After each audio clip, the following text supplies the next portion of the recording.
And the German finance minister, Christian Lindner, has sparked an EU civil war by inviting the UK to take new steps on a new and improved trade deal with the bloc.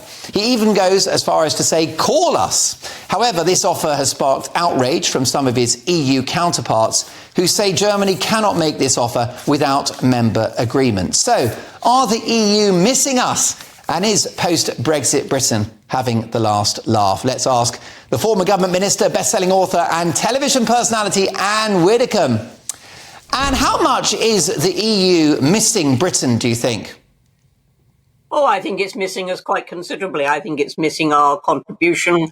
I think it's just missing our general participation. But tough luck. And what strikes me about this is Germany wouldn't, out of the goodness of its heart, make offers to Britain for Britain's sake.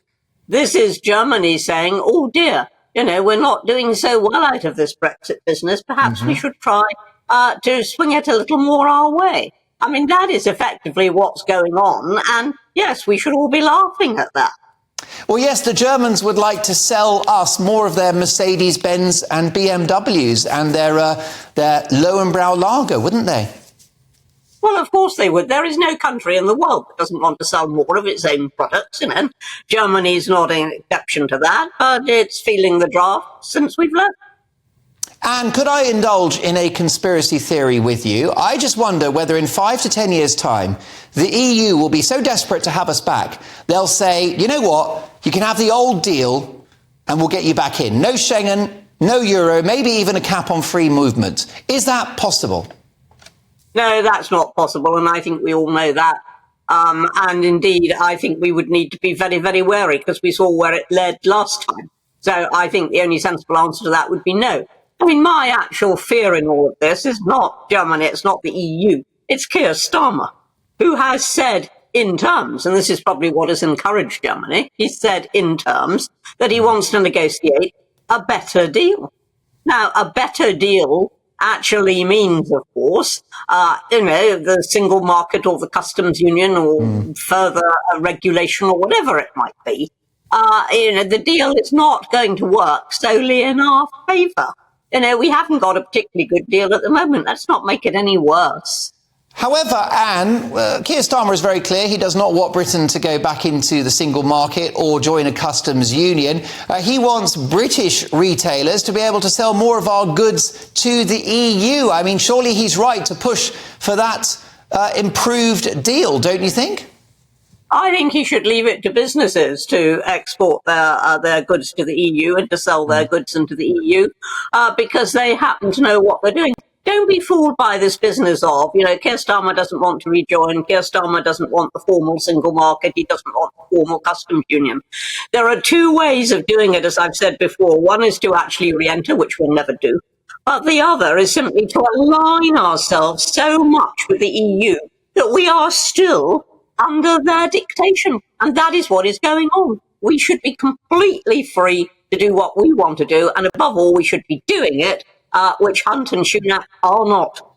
I tend to agree with you. I think if Labour gets in, it will be death by 1,000 cuts to Brexit. And what about the UK and the EU, though? Perhaps many would argue that we're missing them. Are we? No, I don't think we're missing them at all. It doesn't appear to have impacted on our growth rates. It hasn't impacted on our inflation rates. So, of course, other things have. It hasn't made any difference to us. And we could be so much stronger if we did what they were dreading. And they must be laughing up their sleeves at us. They were dreading us becoming some sort of Singapore on Thames. That is to say, really competitive with them. And Hunt made it very clear in his very first budget he wasn't going to do that at all. We were just going to align ourselves with their rates of corporation tax. They're this, they're the other thing. We haven't torn up all the regulations that we were promised were going to be torn up. It is a complete shambles, and I don't mind a shambles. I've come to expect that from a Conservative government. What I mind is a shambles that is against British interests. Well, I agree with you, Anne. Last night on the show, I was saying that we've got to love bomb the rich because we need their money, we need their investment. Singapore on Thames, bring it on, Anne. Anne, can I take you now to your Home Office brief? where you served with such distinction as Prisons Minister. The Justice Secretary, Alex Chalk, has announced less prison time for minor offenders in order to tackle overcrowding and to help low-level criminals rehabilitate rather than learn the tricks of the trade inside. Now, you are a great champion of rehabilitation. Is this a good move? No, because prisons are meant to rehabilitate. Prisons have two aims. One is to keep people safe in custody so that the public are protected. The other is, and I quote, prepare them to lead law-abiding lives, both in prison and afterwards. Now, that mission statement is displayed in our prisons, and I therefore draw your attention to help them to lead law-abiding lives. There is no conflict between prison and rehabilitation. Prison should automatically be focused on rehabilitation. One of our big problems is that it isn't. All this is the government saying, oh dear, we've got a mess. We haven't got enough prison places. We haven't provided for them. We don't want to provide them. We'd rather people didn't go to prison. It's the road that Labour went down before them, and it is an irresponsible road from the point of view of the public. Do you think our prisons will be overflowing for the foreseeable future, Anne? Unless the government takes some emergency action, which can be done. And if they they can bring in, they can bring in temporary accommodation. They can put it down in Category C prisons, which is what I did when I had to find extra prison places. I even brought in a ship. All sorts of things that they can do.